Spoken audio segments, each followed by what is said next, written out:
So with long-term goals, there is this bigger chance that you'll start really taking inventory of what your priorities are. Once you do that, the structure of your days can completely change.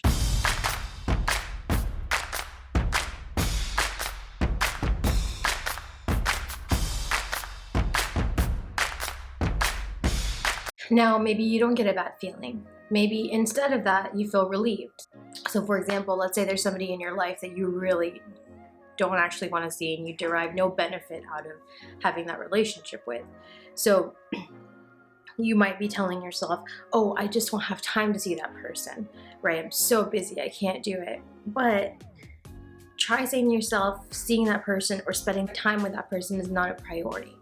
And then the least that will do is, even if it does make you feel good, and even if that does make you uncomfortable, it will help you start asking yourself the right questions about why you don't want to spend time with that person. Because the whole thing about these kinds of exercises is they help you get to know yourself better. They help you identify your priorities more. They help you understand how you tick, how you work, why you have certain discomforts. I mean, and that's not to negate having discomfort. That's not to say that you should always feel comfortable with every situation. No, not at all. Instead, it's just to help you take agency. So instead of feeling out of control and anxious in circumstances that you feel uncomfortable in, you can instead identify and explicitly say, I don't like this situation for X reason. I don't feel comfortable for X reason. And that's really powerful.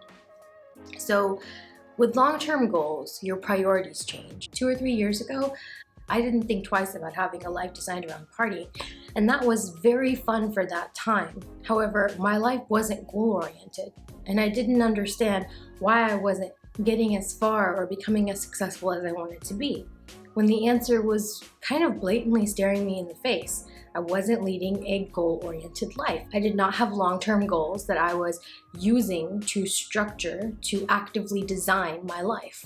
Now, I noted just last night that it's a Friday night, and yes, we are in isolation. Even if we weren't though, somebody would have to make a very convincing case to get me to go partying at midnight and stay out until like 3 or 4 a.m. in the morning. Even though I used to be the person who would initiate things like that. Now I think to myself, wow, I have a really busy Saturday morning. I'd like to get up at 7 o'clock.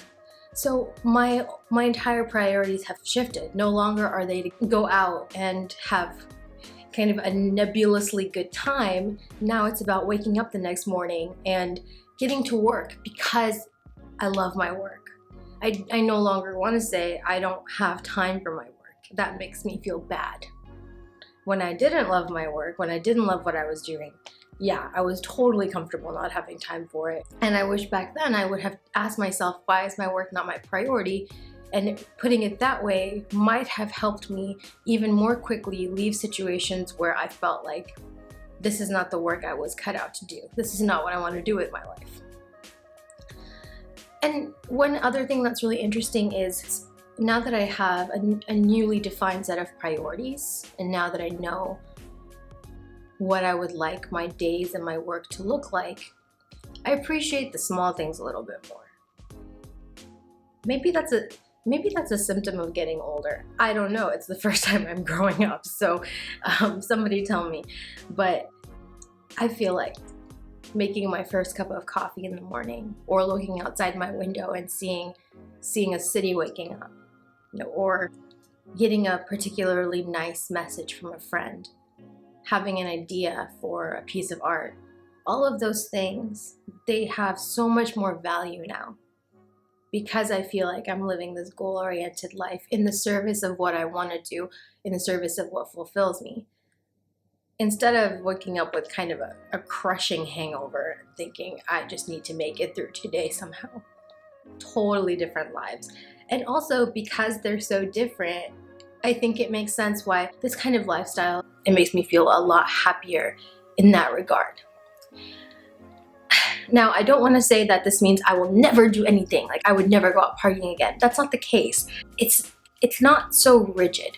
Designing your life isn't about rigidness. It's more about figuring out, I have these priorities. I want to dedicate as much time as possible to them.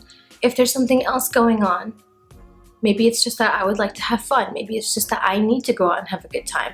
Awesome. It's a conscious choice though. It's a conscious decision. So the takeaway message for this video is that having long-term goals will help you define your priorities, and doing that will in turn help you start taking a very active approach to designing your life. Ultimately, that can lead to such a surge in self-fulfillment. It's crazy. All right then, that's it for today. Until next time, bye.